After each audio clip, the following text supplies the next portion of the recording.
It's such a beautiful night out, and yet you're wasting it away in favor of mindlessly staring at your little smartphone. Frankly, it's disappointing. Oh my, I gave you quite the fright, didn't I? How rude of me. I grew bored of checking in on you, only to once again see you cocooned within your bed.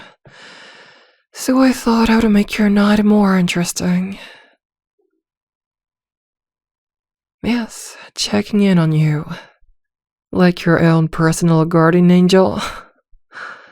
Though truly, it's nothing like that at all. You're a smart thing, so I'm sure you can clearly see I'm no angel.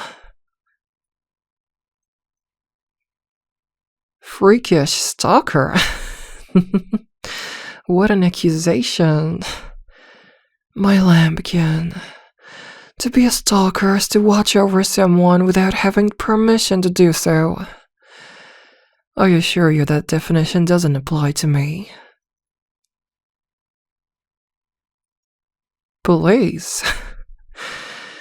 I say, you truly don't understand what's happening here. Isn't that the cutest thing? The little lamb thinking I'm but a mere human in a frivolous disguise. A mistake you'll surely won't be making again. I'm not partial to being diminished in such an insulting way. Your expressions of fear are stunning. What I would give to have a portrait of it.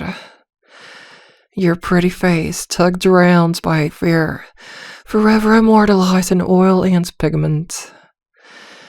I think I'd hang it in my parlor by the fireplace. No, a true masterpiece should be put in my chambers, so it can be appreciated properly. Nothing to say? Where did that confidence you had before go? Surely it wasn't sniffed out by some simple quick movement. There's much more threatening things I could have displayed. Like how easily I could set you aflame.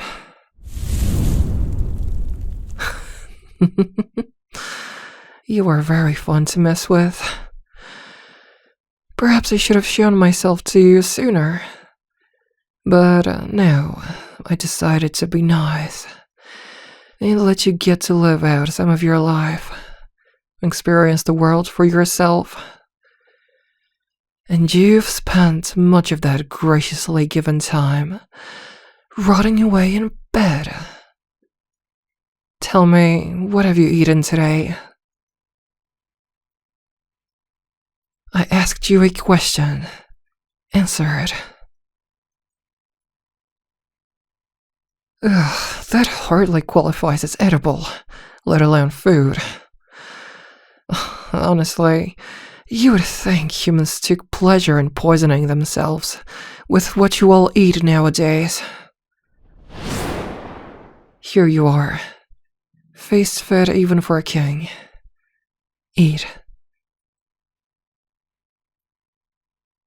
Does it matter where it's from? It's many of your favorites.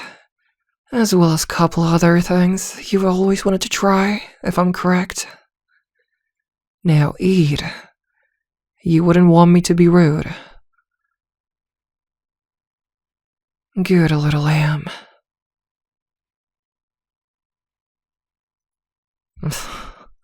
I think you've already gathered what I am. Don't insult yourself by asking pointless questions. I'll tell you who I am. I'm your shepherd. And I think I've let my lamb wander about the fields by their lonesome for long enough. Why have you no comfortable chairs in here? I'm not even going to try to pay mind to how a mess it is, but at least have more places to rest. Move over. I said move over. Be a polite thing and make room for me. Oh, you sleep on this? Maybe letting you live by yourself wasn't as gracious as I thought.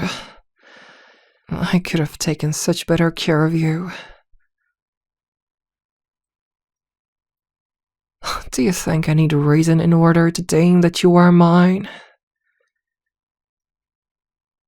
A good answer. I have a reason, though. A very serious and binding reason. You see, by contract and pledge, you in your entirety belong to me. Body, mind, soul, all mine to do with as I please. Not even I can undo it, but I couldn't see a reason I ever would. Keep eating, dear, it'll get cold. If this were a dream, I would have a more dignified place to sit. I assure you all of this is very real, including me. That's correct. You did not make such a contract. The same cannot be said for your parents, however. Oh, not those parents, your original ones. Part of their gain from making the deal was that it would be like they never even had a child.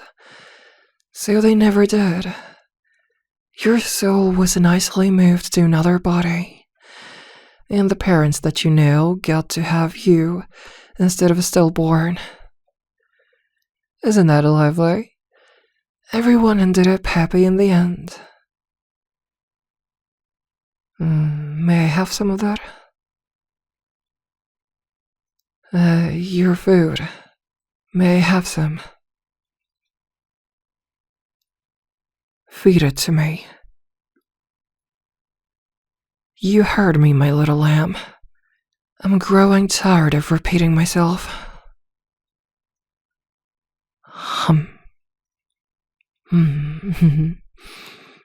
Thank you. I think you'll adjust quickly to being well-behaved and obedient for me. So focused on the details. How boring. Alright, I suppose you're owed an explanation. Although I was enjoying your anxious cluelessness. The two people who made the deal with me were young. Bright futures ahead of them. Growing, left to do themselves. No time at all for a child. But accidents do and always will happen. Normally, even the worst accidents have remedies and fixes, but oh, how life loves to complicate things. The woman became sick in her pregnancy. Something was terribly wrong inside her body, and it became clear that she was set to die. They, of course, didn't immediately jump to help from a demon. What a sane person does. You see, my acolytes and underlings have a way of weeding out the horribly desperate and bringing them to my attention. I heavily deal in wants, desires, temptation, all the fun, naughty things that show the true length someone's willing to go. So this case caught my interest. I expected them to offer up the usual, for me to get their souls when they inevitably die later in life. They did in fact offer that, however, they also offered me you. And thus the deal was made. I would receive their souls upon death, with the addition of your newborn soul up front. That's almost like a down payment. They received the vast extension of the woman's life, as well as it being made so that the accident never happened in the first place. Oh, but why would I have not put you in a body? A newborn soul isn't worth much, but it was already mine and would continue to be, even after being joined to a body and given a full life. In a way, I regretted not doing something a bit more creative with it. I was simply too surprised by the whole thing at the time to really revel in the possibilities. I could have put you in a fresh demon spawn, seeing what horrors happen when you give a demon a human soul. Or I could have made a, homunculus, whatever this thing is called. I've heard those are fun, but why have a mindless husk to obey everything you say, when you can have the chance to train someone's mind into doing the same? Regardless, do you now fully understand how you are entirely and completely mine?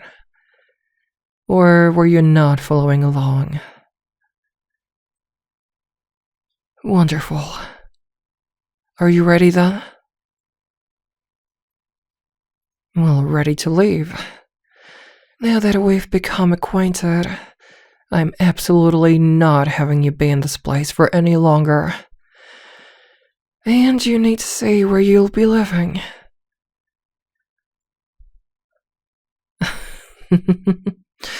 Whether you want to or not is meaningless.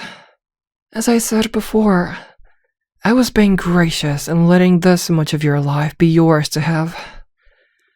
Now it's mine. And my wants supersede yours in every way. Don't fret though.